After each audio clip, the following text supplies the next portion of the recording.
بسم اللہ الرحمن الرحیم۔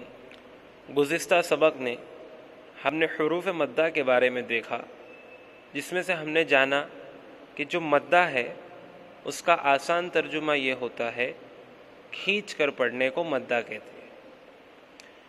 پھر ہم نے دیکھا کہ حروف مدہ تین ہیں: الف مدہ، یا مدہ اور واو مدہ۔ اس میں سے ہم نے الف مدہ کو تفصیل سے دیکھا کہ الف سے پہلے زبر ہو تو الف مدہ ہوتا ہے، اور الف مدہ کو ایک الف کی مقدار کھینچ کر پڑھنا ہے۔ ہم نے ایک الف کی مقدار بھی جانی کتنی ہے۔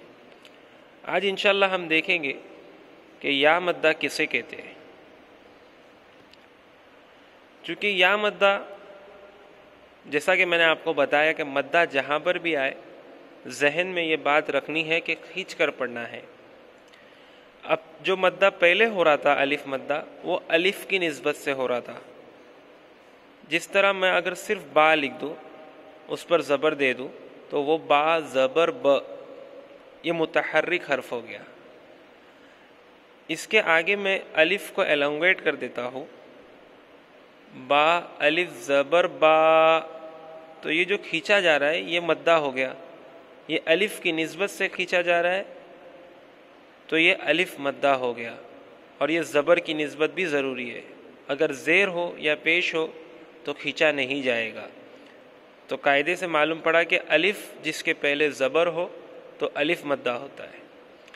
یا مدہ کے لیے جو ٹرم ہمیں لگے گا وہ ہے یا ساکین۔ صرف حرف یا نہیں لگے گا بلکہ یا ساکین لگے گا۔ یا ساکین سے مراد وہ یا جس پر جزم ہو۔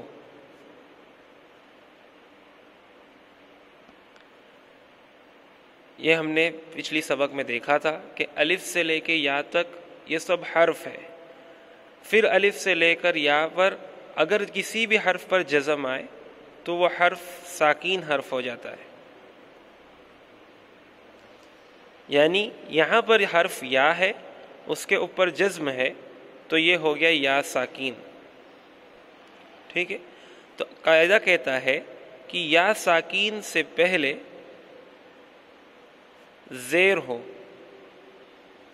تو یا مدہ ہوگا۔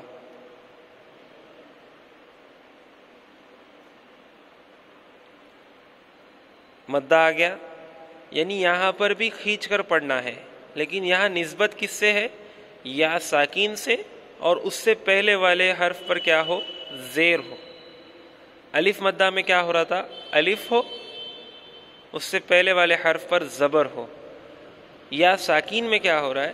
یا مدہ میں کیا ہو رہا ہے کہ یا ساکین سے پہلے والے حرف پر زیر ہو۔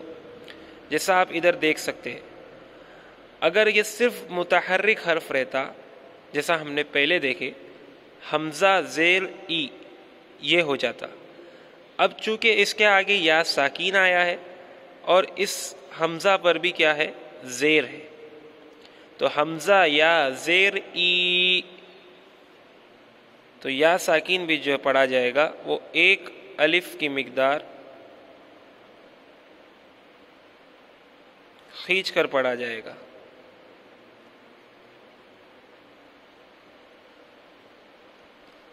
ٹھیک ہے، با یا زیر بی، تا یا زیر تی، تو یا ساکین کو سے پہلے والے حرف پر زیر ہو۔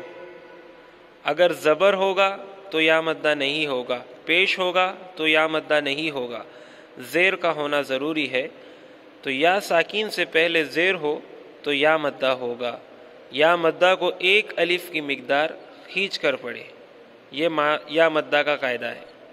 اور کھینچنے میں یہ بات ذہن میں رکھے کہ اسے زیادہ نہیں کھینچنا ایک الف کی مقدار سے، کیا یہ مد میں تبدیل ہو جائے، اور کم بھی نہیں کھینچنا ہے کہ یہ متحرک حرف بن جائے۔ اب یہاں پر مشق دیکھیے، دال یا زیر دی، نون یا زیر نی، دینی، کیا ہو رہا ہے؟ یہاں پر یا ساکین آ گیا، اس سے پہلے والے حرف پر زیر آ گیا، تو کیا ہو رہا ہے؟ ایک الف کی مقدار کھینچا جا رہا ہے، دی۔ پھر یہاں پر واپس یا ساکین آ گیا، اس سے پہلے جو حرف تھا اس پر کیا ہے؟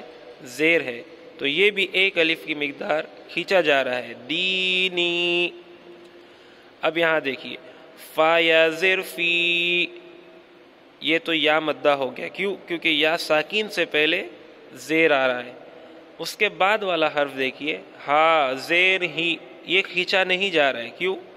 کیونکہ یہ متحرک حرف ہے۔ اگر اسے ہمیں یا مدہ بنانا ہوتا تو اس ہا کے آگے یا ساکین کا ہونا ضروری ہوتا، چونکہ یہ یہاں یا ساکین ہے نہیں، ہا پہ صرف زیر ہے، تو یہ متحرک حرف ہے۔ تو اسے پڑھنے کا طریقہ کیا ہے کہ یہ فی کھینچا جائے گا، یہ ہا کھینچا نہیں جائے گا، فی ہی، ٹھیک ہے؟ تو ہم نے آج کی سبق میں دیکھا کہ یا مدہ کب ہوتا ہے کہ جب یا ساکین سے پہلے زیر ہو تو یا مدہ ہوگا۔ یا مدہ کو بھی ایک الف کی مقدار کھینچ کر پڑھیں گے۔ الف مدہ میں کیا ہو رہا تھا؟ الف سے پہلے زبر ہو تو الف مدہ ہوگا۔ الف مدہ اس لیے تھا کیونکہ کھینچا الف کی نسبت سے جا رہا تھا اور اس زبر کی نسبت سے جا رہا تھا۔ یا مدہ میں کھینچا کیسے جا رہا ہے؟ یا ساکین سے جا رہا ہے اور اس سے پہلے والے حرف پہ زیر سے کھینچا جا رہا ہے۔ تو یہ نسبت کا فرق تھا۔ انشاءاللہ آئندہ لیکچر میں واو مدہ دیکھیں گے۔